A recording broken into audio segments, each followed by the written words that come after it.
The morning sun spilled across the glass facade of Meridian Enterprises, casting the building in a glow that made it look less like an office tower and more like a cathedral of power. The revolving doors whispered open and shut as men and women in tailored suits flowed inside, their voices brisk, their strides sharp with purpose. They carried leather briefcases and phones already pressed to their ears, their entire beings wrapped in the rhythm of corporate urgency. Emma Harrison stood just outside those doors for a heartbeat too long, clutching the worn leather portfolio against her chest. Her blue dress, freshly ironed the night before, fluttered against her knees, the white cardigan buttoned up to the very top.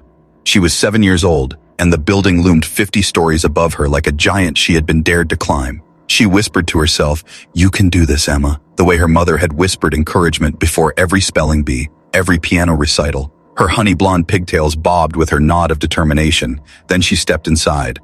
The marble floors gleamed like ice beneath the fluorescent glow. Conversations echoed, terms she only half understood. Quarterly forecast, MA portfolio, regulatory risk.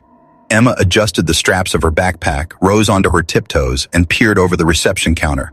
The receptionist, a woman with glasses perched low on her nose, glanced up. Her nameplate read Diane. "Excuse me," Emma said, her voice soft but steady. "I have a 9 o'clock appointment with Mr. Alexander Reynolds." The woman blinked, then frowned. "Sweetie, are you lost? Where are your parents?" Emma straightened her shoulders. She'd practiced this part in the mirror. "My mom is Rebecca Harrison. She has an interview for the project manager position. I'm here in her place." She slid the portfolio onto the counter, its edges scuffed from years of use. Diane's confusion deepened. "That's not how interviews work, honey. Your mother needs to come herself." "She can't." Emma's voice wavered just slightly, but she forced it steady again. "She's in the hospital. They took her last night when she couldn't breathe right, but she really needs this job." The words hung in the air, too big, too heavy for such a small girl to speak. A man in a charcoal gray suit had paused nearby, his presence radiating the kind of authority that turned heads without effort. Alexander Reynolds, CEO of Meridian Enterprises. He was a figure Chicago's business world spoke of with equal parts fear and admiration. Ruthless, efficient, unshakably in control. He was not known for interruptions or detours or making allowances. Yet now he stood still, studying the child with piercing blue eyes. "Diane," his deep voice carried across the polished lobby, "what's the situation here?" The receptionist looked flustered. "Mr. Reynolds, this little girl says she's here for the project manager interview, in place of her mother." Reynolds stepped closer, his gaze dropping to Emma. His salt and pepper hair, his tailored suit, his sharp jawline, every detail screamed precision. He could intimidate a boardroom of seasoned executives with silence alone. Yet the girl before him did not flinch.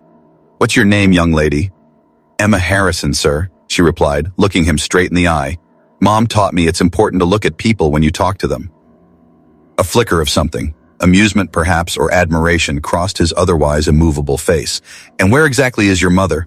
"Northwestern Memorial Hospital," Emma answered without hesitation. "She has pneumonia, but the doctors say she'll be okay in a few days." She unzipped the portfolio, her small fingers moving carefully. "I brought her resume and her certificates. She stayed up all night working on her presentation before she got sick." Reynolds glanced at his watch, then at the child again. Logic told him to dismiss this. Protocol demanded it. But there was something in her poise, something in her small hands gripping that leather binder like it held the world, that cracked the steel casing he lived behind. "Emma Harrison," he said at last, "I've conducted over 5,000 interviews in my career. This is certainly a first." He extended his hand, the gesture both absurd and profound. "Come up to my office. Let's hear what your mother had prepared." Diane's mouth fell open, but neither of them noticed. Emma slipped her small hand into his, chin lifted with determination. As the elevator doors slid shut behind them, sealing them in mirrored silence, one thought stirred in both their minds. Nothing about this morning would end the way it began. The machine-like CEO and the 7-year-old girl were ascending together toward the forbidden floor, an impossible interview about to begin. The executive elevator hummed as it rose, its mirrored walls reflecting the odd pairing within. Alexander Reynolds, commanding, tailored, unreadable, stood with his hands clasped behind his back, while 7-year-old Emma Harrison held the leather portfolio against her chest like a shield. The contrast was almost absurd. The titan of Meridian Enterprises, a man who could halt billion-dollar deals with a single raised eyebrow, and a child barely tall enough to reach the elevator buttons. Yet in that moment, It felt as though she was the one leading him upward. When the doors opened, the atmosphere shifted. The 49th floor was a world few ever entered. Plush carpets that muted footsteps, floor-to-ceiling windows framing the Chicago skyline, assistants darting silently like shadows with tablets clutched in hand. Emma's sneakers squeaked against the carpet as she followed Reynolds down the corridor, her pigtails bouncing in rhythm with every step. Executives passing by slowed, brows furrowed, whispers trailing in their wake. Who was this child, and why was the CEO personally escorting her? Inside his office, sunlight spilled across an expanse of polished wood and leather. The walls bore framed covers of Fortune and Forbes, all featuring Reynolds with the same austere expression, eyes like sharpened steel, lips pressed in permanent refusal of indulgence. Behind his desk, a city sprawled below, its glittering rivers and streets mere playthings compared to the man who commanded them. "Have a seat," Reynolds said, gesturing to the plush chair opposite his desk. He didn't expect her to comply so quickly, yet Emma climbed onto the chair with practiced care, her small frame swallowed by the upholstery. She laid the portfolio neatly on her lap and opened it with the seriousness of a trial attorney about to present evidence. "So," Reynolds began, lowering himself into his own chair, "tell me about your mother's qualifications." Emma's small finger traced the neat typewritten lines on the resume. "Mom has been a project manager for 8 years. She worked at Westlake Solutions until they closed last month. She has her PMP certification." She glanced up, eyes meeting his, without hesitation. "And an MBA from Northwestern." Reynolds raised an eyebrow. Most seasoned applicants stumbled over jargon when put on the spot. Yet here was a 7-year-old reciting credentials as though they were bedtime stories. "And why?" he asked, his tone sharper now, testing her. "Does your mother want to work at Meridian Enterprises?" The girl didn't flinch. "Because we need health insurance," she said simply, "and because she says your company does important work that helps people." The words hit him harder than he expected. Candidates spent entire interviews dancing around compensation, masking desperation with polished lines about synergy and long-term vision. But Emma cut through the performance with honesty so raw, it scraped at something he thought long dead within him. She pulled out another folder, this one thick with charts and color-coded tables. "These are her project reports. Mom stayed up making them even though she was getting sick." Reynolds skimmed the reports, noting the meticulous metrics, the timelines delivered ahead of schedule, the efficiency gains that outpaced entire teams he'd overseen. Rebecca Harrison wasn't just competent, she was extraordinary. He looked back at Emma. "Who's taking care of you while your mother is in the hospital?" Her shoulders lifted in a small shrug. "Mrs. Winters from next door checked on me this morning, but she's really old so I can take care of myself. I make my own lunch for school." A strange weight pressed against Reynolds' chest, his pen stilled in his hand. "And your father?" "He left when I was a baby. Mom says he wasn't ready to be a dad. It's just us, but we're a good team." She said it without bitterness, like it was simply a fact of nature, the way some children might explain the color of the sky. Reynolds leaned back, his gaze sharpening, studying this child who spoke like no child he had ever met. She was articulate, self-possessed, and burdened with responsibilities no 7-year-old should carry. A memory flickered unbidden, his own daughter Lily, her laugh echoing in the corners of a home long abandoned. He shut the bomb, thought away quickly, but not before it cracked something in him. He pressed the intercom. "Janet, cancel my morning meetings." A pause crackled back. "Sir, you have the board presentation at 11. Reschedule it," he said curtly. His eyes never left Emma. "And find out which doctor is treating Rebecca Harrison at Northwestern Memorial." Emma's eyes widened. "Are you going to visit my mom?" "We are," Reynolds said, rising from his chair. She blinked, stunned. "But why are you helping us? Mom says busy, important people don't usually have time." The question pierced deeper than she could know. Why indeed? For years, Alexander Reynolds had built his reputation on numbers, results, efficiency. Compassion had no place in his empire, and yet here he was, moved by a child's courage. "Let's just say," he murmured, extending his hand toward her, "you've managed to do what most of my executives can't, get my full attention." Emma smiled, a gap-toothed grin brightening her small face. She placed her hand in his, her trust disarming him entirely. As they walked toward the elevator together, the whispers outside grew louder, rippling through the corridors like a tide. Executives exchanged glances, startled at the sight of their CEO leading a little girl by the hand. When the elevator doors slid shut behind them, it was as if the world outside had been sealed away. For the first time in years, Reynolds allowed himself a thought that both unsettled and exhilarated him. Maybe the machine had finally been interrupted. Maybe, just maybe, this interruption was the beginning of something that could change everything. Northwestern Memorial loomed like a fortress of glass and steel, its revolving doors swallowing and spitting out doctors, nurses, and patients in a ceaseless flow of urgency. The sirens outside faded into the steady hum of ventilators and hurried footsteps within. To most, it was just another hospital morning. But for Emma Harrison, clutching the hand of a man who seemed carved out of command itself, the world felt as though it was holding its breath. Alexander Reynolds cut an unlikely figure in the corridors. His bespoke suit drew stares, his polished shoes striking a crisp rhythm against linoleum floors, usually dulled by soft-soled sneakers and sensible clogs. Nurses glanced up, surprised to see Chicago's most feared CEO moving like he owned not just boardrooms but hospital wings. Yet what turned heads most was not him, but the little girl at his side, her backpack bouncing with each determined step, her small hand gripping his as though she'd always belonged there. "Room 317, a nurse finally said after he slid a business card across the desk, his name carrying the kind of weight that overrode visiting hours.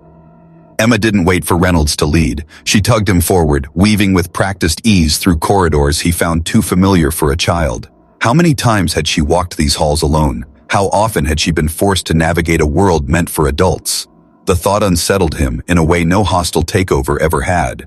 When they reached the room, Emma pushed the door open without hesitation. The sight inside was both ordinary and devastating. Rebecca Harrison propped up against thin pillows, IV tubing snaking into her arm, her skin pale and her lips colorless, as though illness had stolen the vibrancy from her. Her chestnut hair was pulled back in a messy ponytail, strands falling loose around eyes rimmed with exhaustion. Even in illness, though, there was strength in the set of her shoulders, a quiet dignity that explained the daughter standing so fiercely beside him. "Emma?" Rebecca's voice cracked, her throat raw. "What are you doing here? You were supposed to be with Mrs. Winters." Emma darted forward, dropping her backpack onto the chair. "Mom, this is Mr. Reynolds. I went to your interview. He brought me here." Rebecca froze, her wide eyes darting from her daughter to the man at the doorway. "You did what?" she whispered, horror lacing her voice. Reynolds stepped in, the door clicking softly shut behind him. He lowered himself into the chair beside her bed, the weight of his presence shrinking the space between them. "Miss Harrison," he said, his voice controlled yet softened, "your daughter presented your portfolio with remarkable composure. It was impressive." Rebecca tried to sit up straighter despite the IV pulling at her arm. "I am so sorry," she began, mortification burning in her cheeks. She was supposed to call and reschedule, not— "I couldn't," Emma interjected, her small voice cutting through the adult tension like a blade. "You worked so hard, Mom. You stayed up all night making your reports. I didn't want you to lose the chance." The raw honesty of the child silenced the room. Rebecca's lips parted, but no words came. Reynolds leaned forward slightly, studying the woman before him. Her resume had been impressive, her track record undeniable. But it was here, in the harsh fluorescent light of illness, that he saw the truth, a single mother carrying the world, dismissed by systems too blind to see her worth. "You were at Westlake until recently," he said at last, his tone no longer the clipped cadence of an interrogator but something gentler, something testing. Rebecca nodded cautiously. 5 years. I managed integration projects after the acquisition. When they downsized, I didn't make the cut." "Your portfolio is impressive," Reynolds continued, sliding the leather binder across her lap. "Why haven't you secured a position elsewhere?" Rebecca's gaze flickered to Emma before she answered, her pride and her frustration colliding. "It's complicated," she admitted, her voice tightening. "Single parent, no family support system. Most employers see that as a liability, whether they say it or not. They ask what I'll do if Emma gets sick, if school closes. They don't want to take the risk." She shook her head. 8 interviews, 8 rejections. Emma, perched carefully on the edge of the bed, reached instinctively for her mother's IV line, checking it with the familiarity of someone who had watched, learned, and taken responsibility far too early. The gesture twisted something in Reynolds's chest, dragging to the surface memories he'd locked away. Caroline. Lily. A hospital room of his own, laughter and plans that had been stolen in an instant. Rebecca's voice softened, the fight in it dimming into weary truth. The medical bills aren't helping. Pneumonia couldn't have come at a worse time. Reynolds stared at her, his jaw tightening. For years he had defined success in balance sheets, in market share, in the relentless march of numbers. But here, in this modest hospital room, numbers meant nothing. Here was a woman capable, intelligent, and overlooked. Not because she lacked skill, but because she carried the very thing corporations refuse to accommodate: family. "How soon can you recover?" he asked finally, the decision already forming in his mind. "The doctor says I can. Leave tomorrow if my oxygen levels hold steady," she replied cautiously, "but it'll be a week before I'm at full strength. Then we'll conduct your official interview next Monday," Reynolds said firmly. From his jacket pocket, he produced a card and placed it on the tray beside her bed. "In the meantime, have the billing department contact this number." Rebecca's eyes widened. "Mr. Reynolds, I can't accept that." "Consider it an advance," he said evenly. "Meridian takes care of its people." As he stood, Emma slipped her small hand back into his, her trust warm and disarming. She looked up at him, her voice no louder than a whisper. "Thank you for helping my mom." Reynolds looked down at her, startled at how much more her gratitude meant than the last $1 million deal he'd closed. For the first time in years, Alexander Reynolds felt something stir beneath the machine-like armor he'd built. Something dangerous, something human. The following Monday, the 49th floor of Meridian buzzed with a tension it had never known. Alexander Reynolds had called for an official interview with Rebecca Harrison, yet whispers ran faster than memos. The CEO himself had escorted her child into the building last week, had canceled board meetings, had even been seen in a hospital. Executives who lived by his every calculated move could not comprehend this deviation. And yet, here she was, Rebecca, walking through the glass doors in a modest navy suit that carried the weight of both her pride and her desperation. Reynolds met her personally in the reception area, something he had never done for a candidate in 15 years. His presence silenced the corridors. Every glance, every subtle cough, every shifting body leaned toward them, wondering, what hold did this woman have on him? Inside the sanctum of his office, Rebecca spread her prepared presentation across the table. Her voice, though still carrying the faint rasp of her recent illness, was strong. She laid out her methodology, her history of cutting costs without sacrificing quality, her 8-year record of guiding cross-departmental projects to completion. But it wasn't just numbers. It was the steel in her tone when she said, "Single parents don't waste time. We don't play politics. We deliver, because we have no choice." For once, Reynolds did not interrupt, did not test, did not lean back in detached appraisal. He listened, and when she finished, he pushed her resume aside. "You're hired," he said simply. Then he slid across a second folder, the one she hadn't expected. "But this is something bigger." Rebecca opened it cautiously. Inside, policies she had never seen at a Fortune 500 firm. Flexible work schedules, remote access privileges, emergency childcare stipends. A radical reimagining of what corporate life could be for families. Her eyes flicked up. "You're creating this because of me?" Reynolds' voice dropped. "No, I'm creating it because of Caroline, my late wife.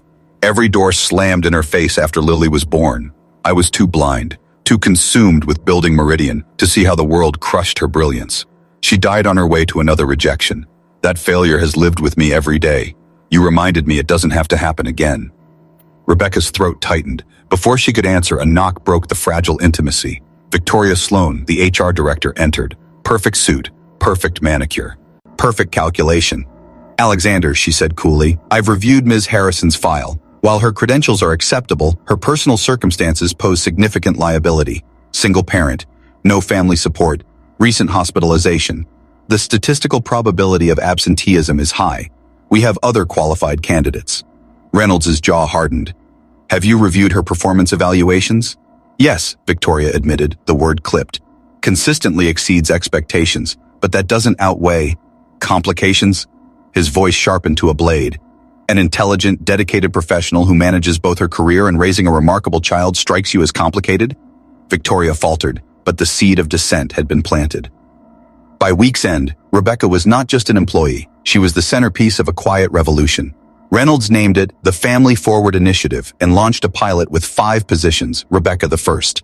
Emma became a fixture in the building too, tucked into a spare office after school, doing homework while secretly soaking in the rhythm of corporate life.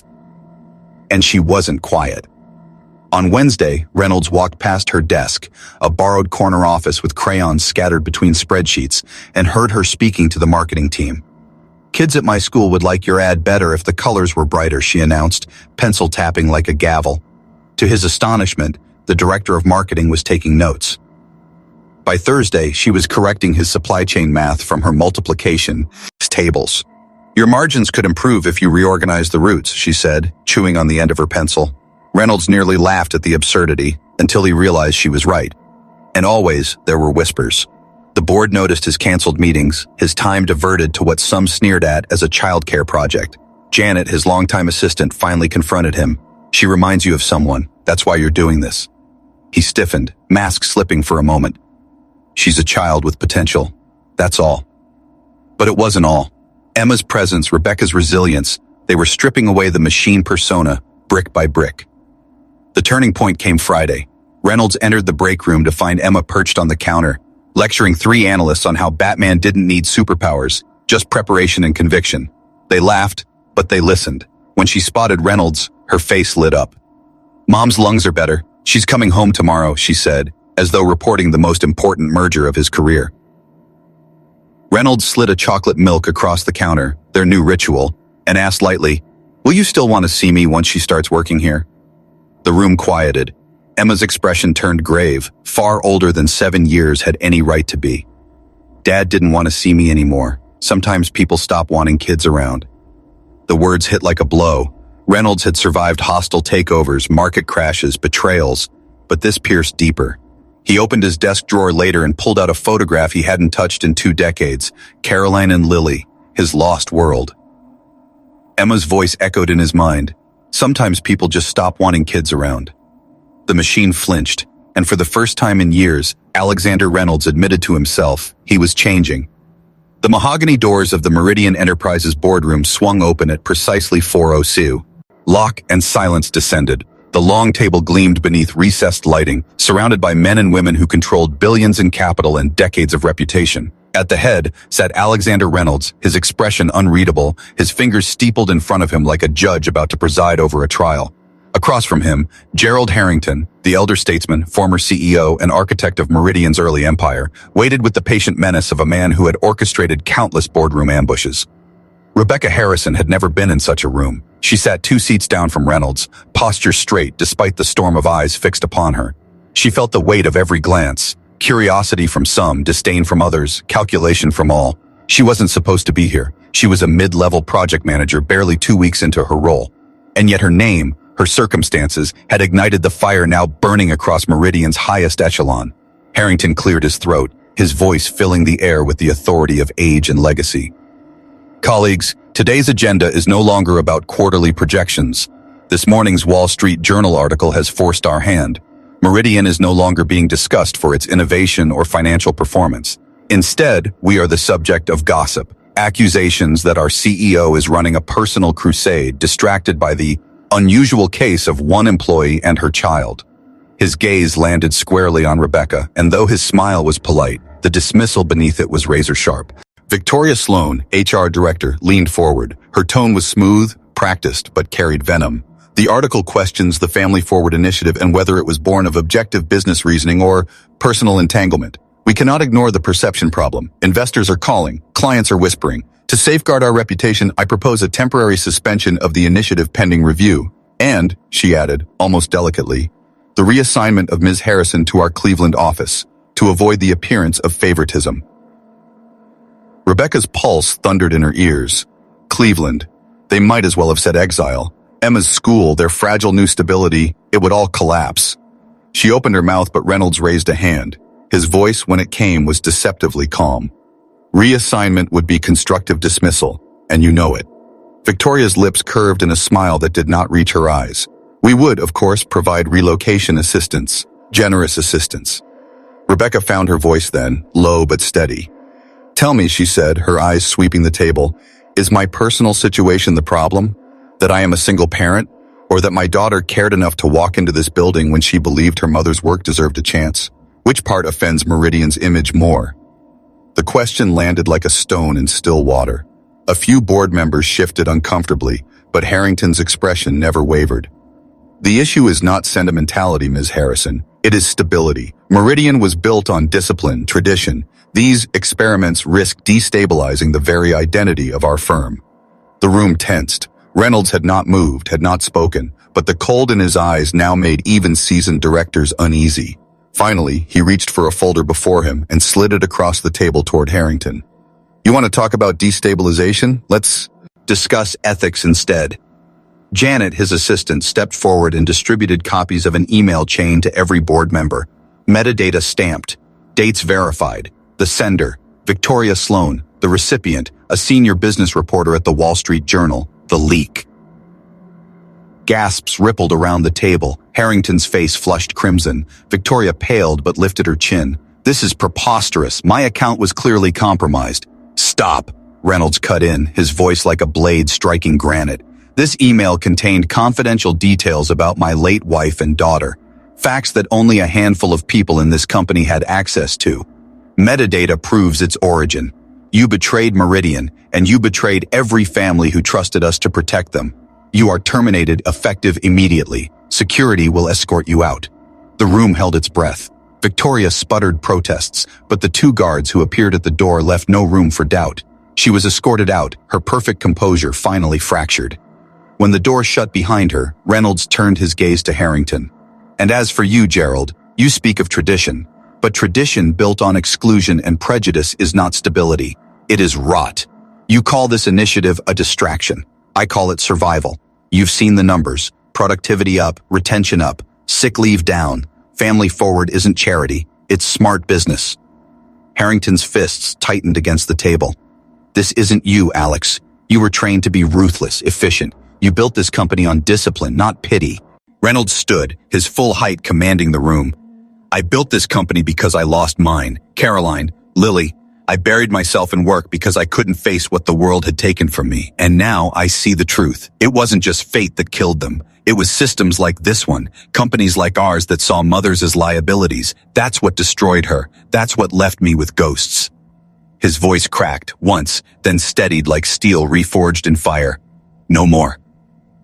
Rebecca looked at him then, truly saw the cost of his composure, the shadows behind his efficiency. For the first time, the board saw not the machine, but the man, and the weight of his fury was heavier than any quarterly loss. The room dissolved into chaos, some siding with Harrington, others swayed by the undeniable metrics of family forward. Allies whispered, enemies plotted. Outside the glass walls, employees passed by unaware, but inside, the fate of Meridian hung by a thread. When the meeting adjourned hours later, no resolution had been reached, but one truth was clear. The battle lines had been drawn. Harrington would not stop until Reynolds was stripped of power, and Reynolds, for the first time in years, was prepared to fight. Not for profit, not for pride, but for people.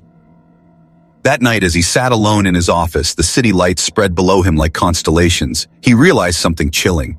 He hadn't just put his reputation on the line. He had put Rebecca and Emma in the crosshairs of men who saw humanity as weakness. And the war was only beginning. The envelope arrived without ceremony.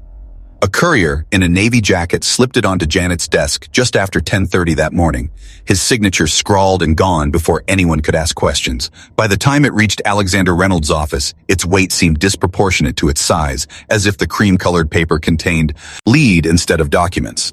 The words stamped across the front, personal and confidential, were stark enough to pull him from the endless storm of numbers on his screen. He turned it over in his hands, the silence of his office suddenly immense. No sender, no corporate watermark, just a thin yellow post-it clinging to the flap.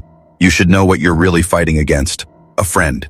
For a man who had faced down hostile takeovers, federal probes, and tabloid scandals, Reynolds rarely felt dread. But as he slid a letter opener under the seal and pulled out the contents, a coldness gathered in his chest that even he could not control. Board minutes from 18 years ago, personnel records, internal HR memos. His eyes moved line by line, the truth unfurling like a noose. While we cannot explicitly discriminate, we can implement performance metrics that naturally disadvantage those with family obligations. This ensures our workforce remains focused and unencumbered. Another memo listed female employees who had become pregnant during their time at Meridian, annotated with quiet, damning notes. Departed within 18 months. Transfer recommended. Career trajectory limited. His hands shook as he flipped the pages faster, until he stopped. A line of text underlined in red pen. Rebecca Reynolds, wife of our CFO, Alexander Reynolds, has requested part-time return from maternity leave. Recommend denial as it would set problematic precedent for executive spouses. The words blurred. The office walls seemed to tilt. Caroline. His Caroline.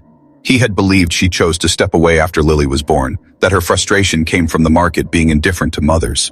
He had told himself he was too busy, too consumed by building Meridian, to notice the weight she carried. But this was no indifferent market.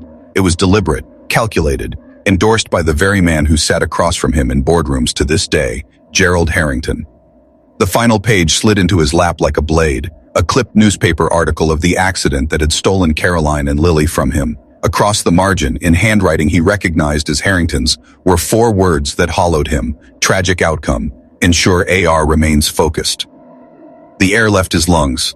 For 17 years, Reynolds had carried the guilt like a second skin, believing that his obsession with work had cost him his family. Now, staring at Harrington's cold calculation, he realized the truth was darker.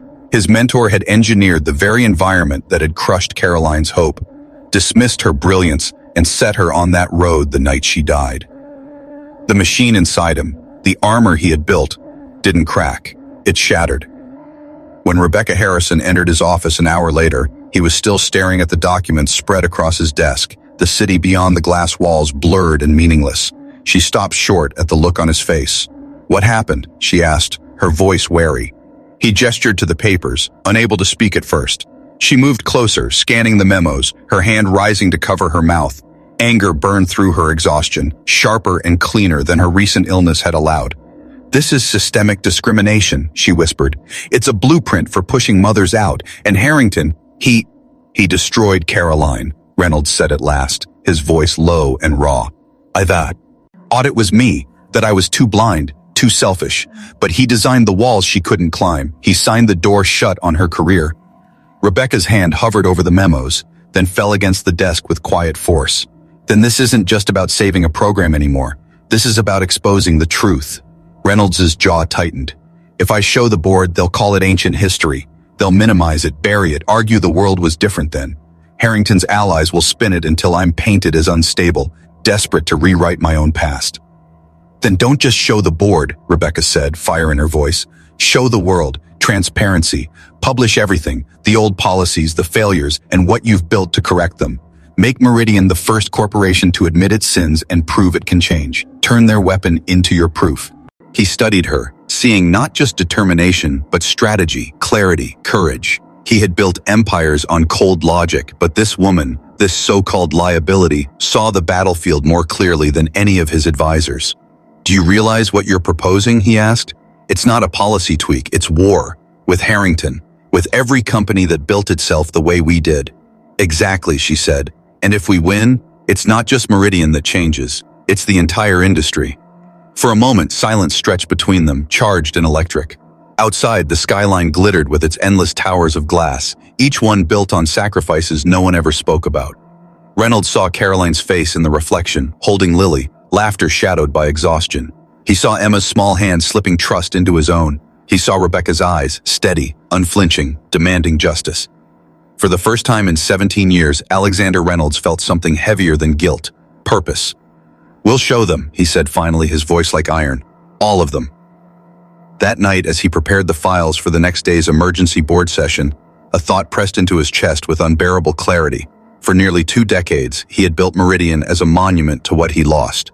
Tomorrow, he would turn it into a weapon for what he might still save. And if Harrington thought he was fighting a midlife crisis, he was about to discover something far more dangerous.